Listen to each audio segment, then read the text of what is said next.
Hey guys, I'm back from my John Muir Trail hiking journey. Anyway, welcome back to Living Vegan. It's Chris here, and today I just wanted to talk to you about being flexible in life. Plans change, give you a little bit of JMT information, and just welcome you back. Anyway, went to do the John Muir Trail. Originally, had planned to do the whole entire trail, 220 miles over 10 days. So I average about 22 miles a day, hiking, running, walking, etc. Got on the trail, had a little bit of inclement weather. We ended up doing 4 days, 100 miles, about 25 miles a day. Not much of it was runnable. Was a little naive in thinking we'd be able to run more than we could, but it was actually mostly hiking, fast walking, a little bit of slight jogging, but not too much when you have a 30-pound pack on your back. So anyway, we got there, had a 33-pound pack is what mine weighed in at the beginning. I was hoping to be 25 or so, but by the time you had water, cell phones, chargers, etc., it added up a little more than I was thinking. Anyway, first day went out, did 25 miles, went from about 4,000 feet elevation up to about 8,000. That was a good climb day, quite a bit of acclimating there. Felt pretty good, ate a little bit, not too bad. That night, set up tent late. It was dark by the time we finished up. Didn't realize it would take us about 12 hours to get in these 25 miles with breaks, filling up water in streams and in lakes, etc., trying to eat. One thing I want people to understand is that when you're doing these kind of adventures, you're going to have to be flexible. 3 of our 4 days we were rained on, had wet feet for 75% of the trip.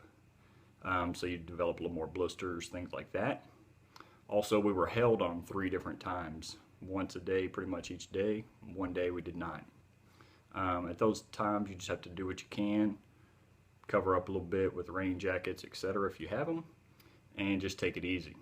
The other thing is, the next day, we woke up our 4th day. We're going to do some more mileage, obviously. Had to get in another 25-ish, and realized it's hard to eat. Most of our stuff was frozen. But you just don't have the appetite at altitude sometimes. Some people do, some don't. It affects everyone a little differently. So with lack of sleeping, lack of eating, I was able to get in about 500 calories that morning of Cliff bars, Bobo bars, and some peanut butter spreads. The friend of mine with me was not able to eat. He just had no appetite. He could drink, and with lack of sleep, not eating much, we took off. About halfway through, we both realized, we're pushing this. It's becoming more of a little bit more work than enjoyment. So we decided to take a break, look at the map, see where we're at, and reevaluate our situation. At that point, we decided best for both of us was to just go ahead and exit the trail. Found a spot we could exit. It would take us about 26 miles that day to do that. But with him not eating at all, I had 500 that morning.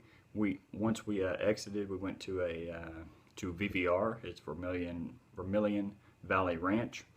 We made it there in time for dinner. They had some rice, black beans, and bread. Enjoyed that with a Coke, which unusual. I don't usually drink Coke, but it was really tasty. So we were able to get a little of that. Set up tents, get some sleep. Next morning, woke up, felt a little better, and decided, 4 days, 100 miles. We're happy with that. Let's go ahead and just call it quits. Come back later and do the trail another time. Anyway, I will be posting some pictures, and I'll try and do like a stop motion pictures of the trail. It's beautiful, lots of hiking. It goes all the way up. Like I said, Mount Whitney, which we didn't get to make, was 14,500 feet. We got up 11,500, and that's pretty high. You actually feel it when you're coming from sea level like I am.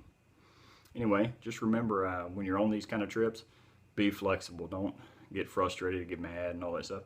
Be flexible, try and enjoy the trip as much as possible. Anyway, more details to come. Like I said, I'll try and make a video for that with some of the pictures, and that's about it today. Anyway, just remember, cars make us happy.